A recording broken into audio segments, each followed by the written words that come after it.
आगे जागे मम्मी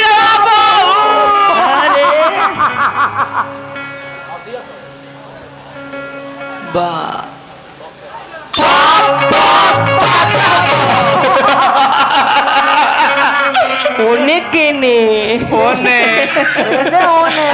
प्रेमी से कहतारी भाव में भाव में हाँ भाव में प्रेमी कहता भावे से भोजन होला। हाँ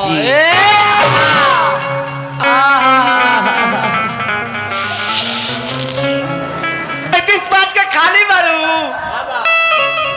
35 के का बा हुनकर छटियार बा अब हिनकर के उनको लोकन बाबा के बड़का बाबू के कंचबुआ के नाना के अब इनकर छठियार के उम्र बा हो। अब इनका देह में घी पुताई अब इनकर जाए के दिन आ गई नहीं अभी 3-4 गो खोहन तब जाई प्रेमिका कहतारी कि तोहरा में बसेला पराया हो तू ही बारंबार धारा काया हो आ तोहरा के देखिले सपना आ तोहर के बनैती सजाना हो तब हमरा जैसन करियट प्रेमी कहले कि हरिया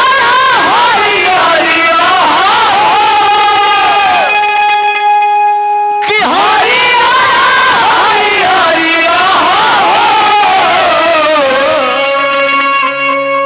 तू ही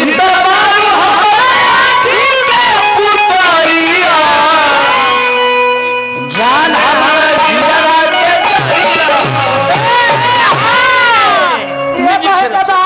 ना बोल रहा है म्यूजिक से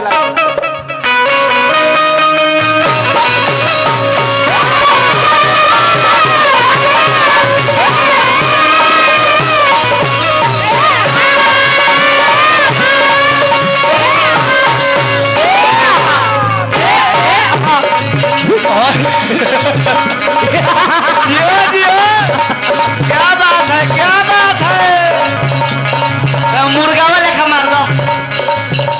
लड़का कहल कि बाबा पियर पियर सोभेला जने हुआ हो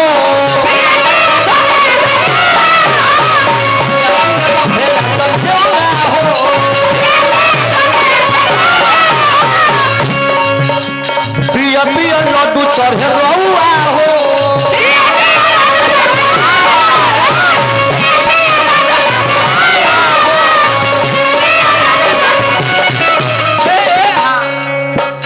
पियर बाटे धोतिया पियर से बेतावा में खड़ा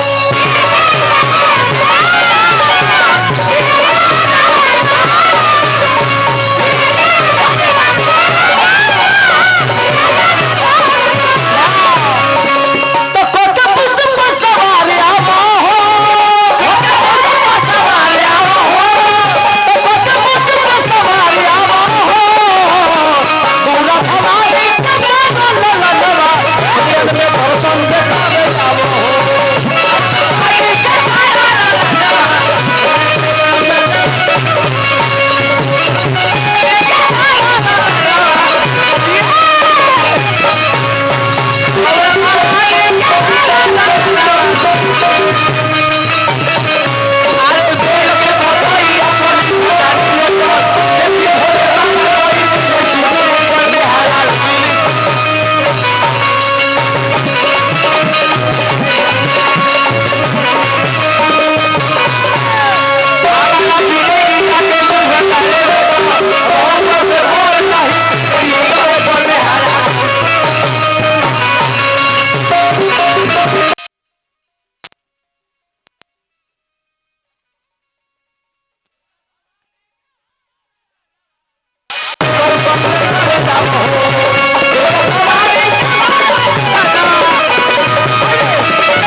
अभी पुरस्कार हमारा मिलल है हाँ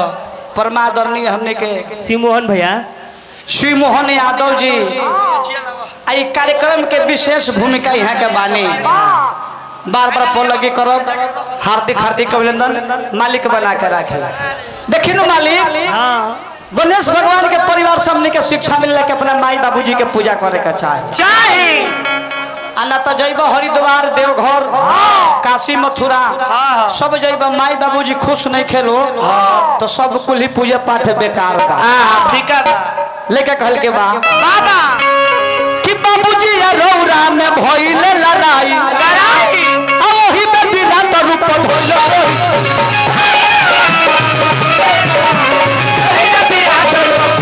बाबूजी रौरा में भइल लड़ाई ओही में विराट रूप भइल